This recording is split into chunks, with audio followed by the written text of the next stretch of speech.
स्वागतम बच्चों। आइए अभ्यास प्रश्न के शेष प्रश्न करते हैं।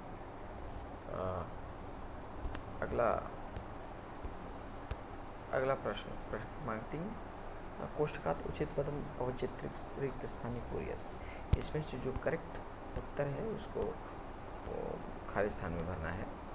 पहला, रिक्त स्थान ऊपरी बालका कुर्दंती। तो आप लोगों ने देखा था ऊपरी के साथ षष्ठी विभक्ति का प्रयोग होता है। हमने संबंध कारक में पढ़ा था। संबंध कारक में हमने 3 पढ़े थे। ऊपरी, जिसमें से एक है ऊपरी के साथ षष्ठी का प्रयोग। तो यहाँ पर ऊपरी है, षष्ठी विभक्ति होगी।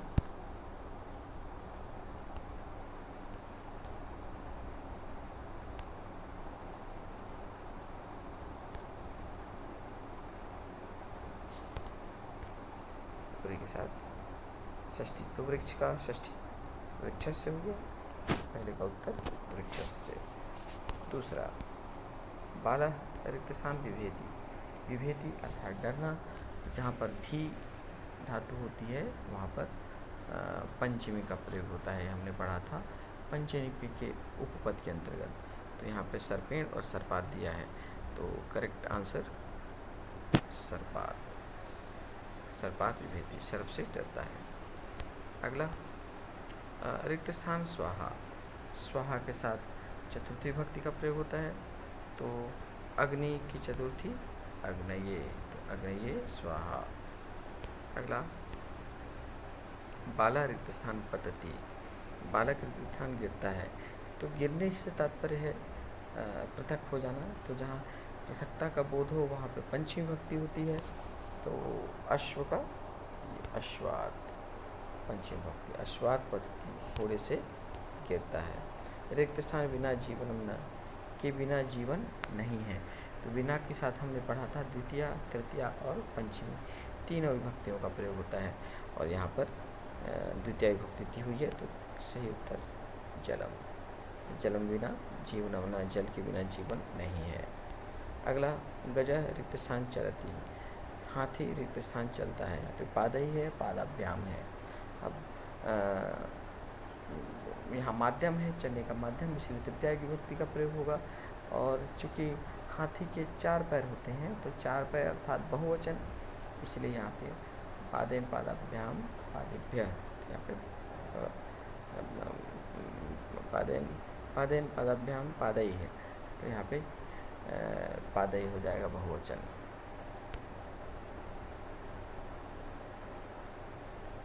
अगला, बालका रिक्त स्थान गच्छन्ति। बालक रिक्त स्थान जाते हैं। तो जाते हैं पढ़ना, पठना, पठन मतलब पढ़ना। तो पढ़ना भाव है, तो ये हो जाएगा पढ़ने के लिए। बालक पढ़ने के लिए जाते हैं। तो के लिए अर्थात चतुर्थी विभक्ति।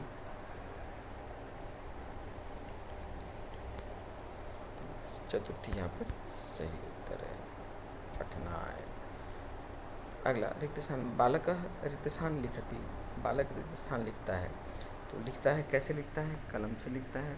तो कलम लिखने का माध्यम है, इसलिए कलमें सही उत्तर हो गया। अगला, रमेश रिक्त स्थान प्रश्न पृच्छति। हमने देखा था पृच्छ के साथ द्वितीय विभक्ति का प्रयोग होता है। चूँकि प्रश्न पूछता है, इसलिए शिक्षक का शिक्षकम प्रश्न पृच्छति। अगला, जना रिक्त स्थान खादन्ति। लोग रिक्त स्थान खाते हैं मतलब यहाँ पे भाव दिया है मुख। तो मुख खाने का माध्यम है कि मुख से खाते हैं। तो माध्यम होता है कार्य का, वहाँ पे तृतीय विभक्ति आती है, इसलिए यहाँ पे मुख्य हो गया सही उत्तर। अगला, विशेषण विशेषण से मिलित। विशेषण और विशेष्य को एक दूसरे से मिलाना है। तो जैसा विशेष्य होता है वैसे उसका विशेषण भी होता है। तो यहाँ पहला है आकाश। आकाश, तो आकाश कैसा है? आकाश नीला है, इसलिए आकाश के साथ नीला हो गया। विकसितानि, खिले हुए हैं। कौन खिले हुए हैं?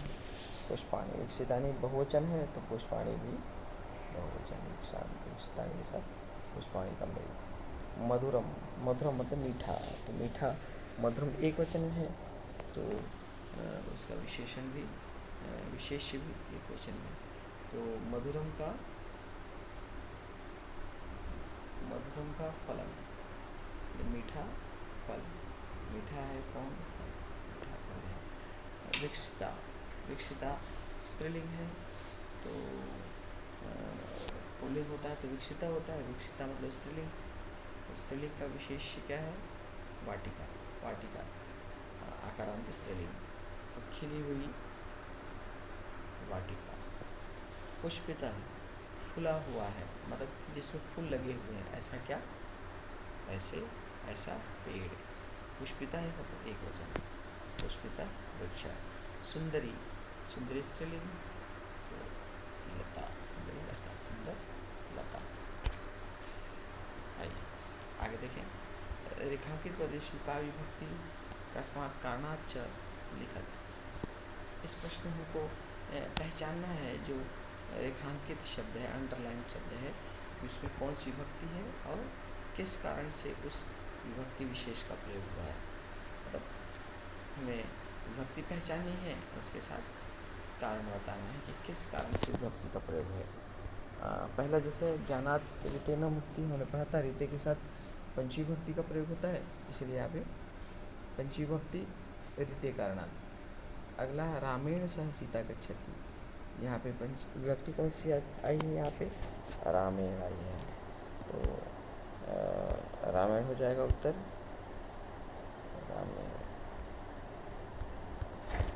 कारण क्या है, क्यों रामायण आया है, सह के कारण।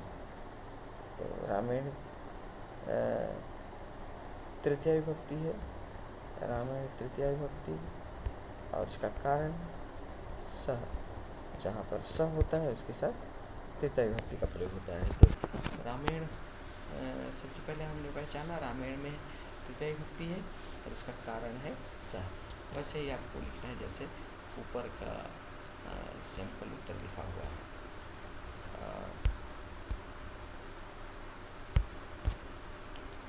आगे बढ़े।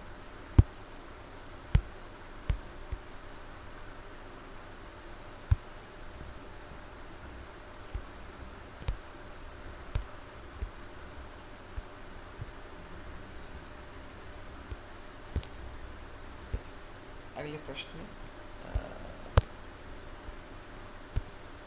बाला सिंहात विभेति, बालक शेर से डरता है, तो यहाँ पे अंडरलाइन यहाँ सिंहात है, सिंहात अंडरलाइन है, अर्थात पंचमी का प्रयोग हुआ है। तो यहाँ सिंहात पंचमी, किस कारण पंचमी है, विभेति के कारण। जहाँ विभेति होता है, डरता है होता है, वहाँ पे पंचमी विभक्ति आती है, तो ये उत्तर हो जाएगा पंचमी विभक्ति सिंहात, कारण विभेति के कारण पंचमी का प्रयोग, या भी धातु के कारण पंचमी का प्रयोग। अगला वृक्षस्य उपरि वानराः सन्ति, यहाँ पे वृक्षस्य उपरि, यहाँ ऊपरी है, इसके कारण वृक्षस्य अंडरलाइन किया हुआ, अर्थात वृक्षस्य में बताना है कौन सी विभक्ति है। तो वृक्षस्य में षष्ठी विभक्ति है, वृक्षस्य वृक्ष वृक्षाणाम, और वृक्ष षष्ठी होने का कारण क्या है, ऊपरी, ऊपरी के साथ संबंध कारक का प्रयोग होता है। तो उत्तर हो जाएगा वृक्षस्य में पंचमी, वृक्षस्य में षष्ठी विभक्ति, कारण ऊपरी के कारण। अगला माता पुत्राय क्रोधयति, देखिए यहाँ पे पुत्राय अंडरलाइन है, तो ये बताने पुत्राय क्यों हुआ। तो सबसे पहले तो पुत्राय क्या है, पुत्राय चतुर्थी विभक्ति है, पुत्राय पुत्रभ्याम पुत्रेभ्यः, तो पुत्राय में चतुर्थी विभक्ति, और चतुर्थी विभक्ति का कारण क्या है, क्रोध, क्रोध के साथ हमेशा चतुर्थी विभक्ति का प्रयोग होता है। अगला छात्रेषु मोहनः कुशलः अस्ति, छात्रों में मोहन कुशल है, तो यहाँ पे छात्रेषु दिया हुआ है, छात्रेषु बताना है कौन सी विभक्ति है, छात्रे छात्रो छात्रेषु, सप्तमी का बहुवचन, अर्थात यहाँ पे सप्तमी का प्रयोग हुआ है छात्रेषु में। सप्तमी प्रयोग क्यों हुआ है, क्योंकि तुलना हो रही है छात्र की छात्रों से मोहन की, मोहन कुशल है किन में, छात्रों में, तो मोहन को सर्वश्रेष्ठ बताया गया है। तो यहाँ पर एक को सर्वश्रेष्ठ तुलना के रूप में बताया जाता है, वहाँ पे सप्तमी विभक्ति का प्रयोग होता है। इसलिए यहाँ छात्रेषु हुआ, छात्रों में मोहन कुशल है। यहाँ छात्रेषु में सप्तमी विभक्ति, कारण क्या है? तुलना के अर्थ में, तुलना के कारण सप्तमी का प्रयोग। चलिए आगे बढ़े। निम्न शब्द रूपाणां मूल शब्दान विभक्ति वचनानि च लिखत। इनमें मूल शब्द विभक्ति और वचन लिखने हैं। पहला मतिभ्याम था, तो मतिभ्याम मति मूल शब्द, उसका तृतीय विभक्ति का द्विवचन मतिभ्याम। आगे बढ़े। साधव, साधव का प्रयोग किसमें होता है? साधु उकारांत पुल्लिंग, उसकी सप्तमी होती है साधव, साधवो, साधुषु, साधुषु। यहाँ पे साधव में हो जाएगा साधव सप्तमी, साधु शब्द सप्तमी एक वचन, ये हो गया साधु सप्तमी एक वचन, साधु सप्तमी विभक्ति एक वचन। अगला मधुनी, मधुनी, मधु मधुनी मधुनी, मधु मधुनी मधुनी, ये उकारांत में नपुंसक लिंग का प्रयोग जब होता है तो ये बहुवचन में होता है। तो ये हो जाएगा मधु, मूल मधु हो गया, मधु का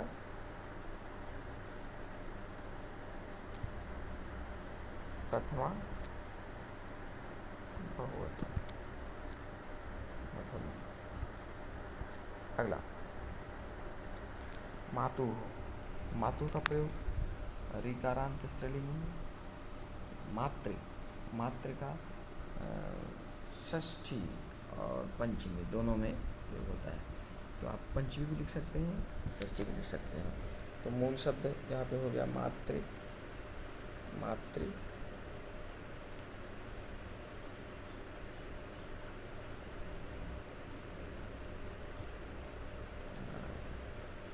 षष्ठी या पंचमी भी हो सकता है। तो पंचमी षष्ठी का एक वचन मातु, मातृ, मातृणाम, या मातु मात्राभ्याम, मातृभ्याम। वारिणः, वारिणः, वारिणः षष्ठी में प्रयोग होता है वारिणः, तो वारिणः षष्ठी का एक वचन। तो वारी मूल शब्द है, वारी, वारी के साथ, वारी के साथ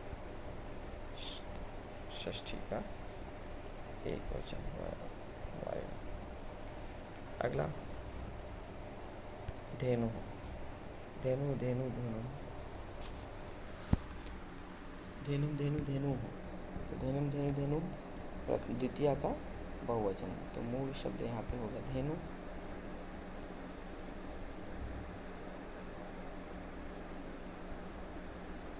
द्वितीय, द्वितीय का बहुवचन। इस प्रकार ये आप लोगों ने इन शब्दों के विभक्ति वचन और रूप देखे। इसके बाद आगे बढ़ते हैं रचनात्मक मूल्यांकन में। इसके अंतर्गत बीच में कर्ता दिया हुआ है, उस कर्ता की सहायता से वाक्य बनाने हैं। तो सीधा सीधा वाक्य दिख रहा है, जनाः कार्यं कुर्वन्ति, जनाः एक वाक्य हो गया, जनाः कार्यालयं गच्छन्ति, जनाः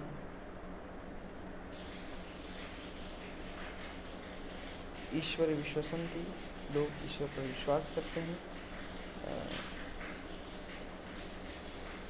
जनाः जनैः सह वसन्ति, लोग लोगों के साथ रहते हैं, जनाः निर्धनाः किं किं न यच्छन्ति, तो जनाः ग्रामात् आगच्छन्ति, जनाः व्यायामाय गच्छन्ति, जनाः कार्याय भ्रमन्ति, जनाः उद्यानं गच्छन्ति, जनाः गीतं गायन्ति, जनाः प्रातराशं क्रियन्ति, जनाः प्रकृतेः अनुरागिणः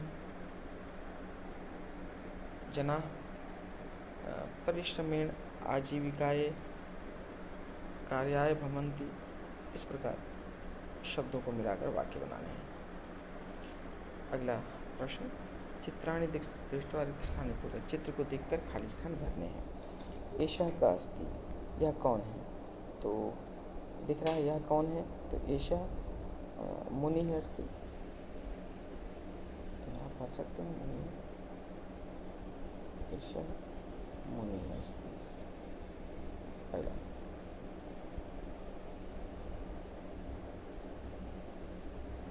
एषा का अस्ति, यह क्या है, का है मतलब नदी के विषय में पूछ रहा है, क्योंकि स्त्रीलिंग है। का अस्ति नदी, एषा नदी अस्ति, यह नदी है। अगला, कस्या तटे वृक्षाः सन्ति, किसके तट पर पेड़ हैं, किसके तट पर पेड़ हैं, नदी के तट पर पेड़ हैं। कस्या मतलब षष्ठी, तो नदी का षष्ठी,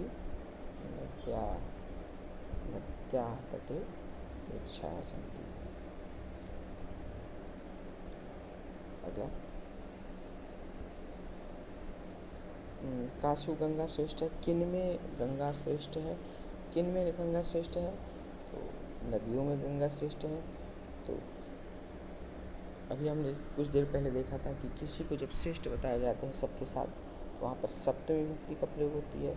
तो नदी की सप्तमी नदीषु, तो नदियों में गंगा श्रेष्ठ है, नदीषु।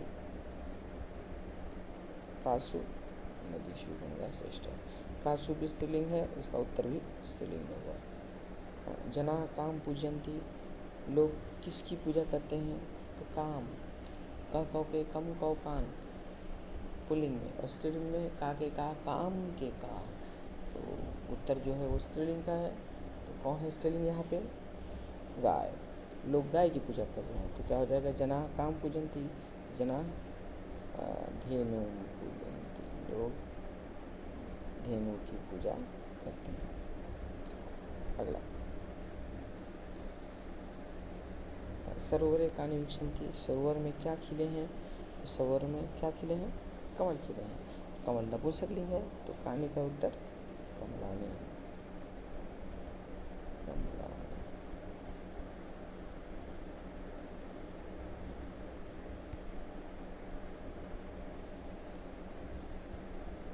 आइए अगला प्रश्न करें।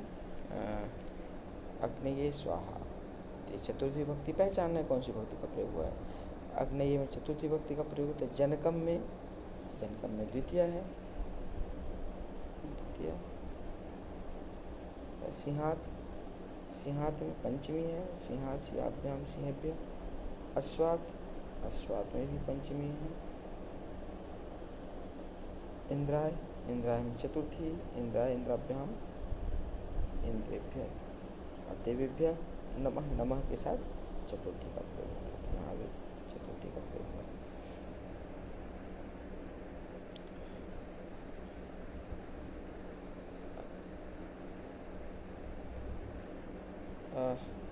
मानवस्य न केवल शरीर से प्रत्येक अंग परोपकाराय सन्ति, शरीर का हर एक अंग परोपकार के लिए आता है।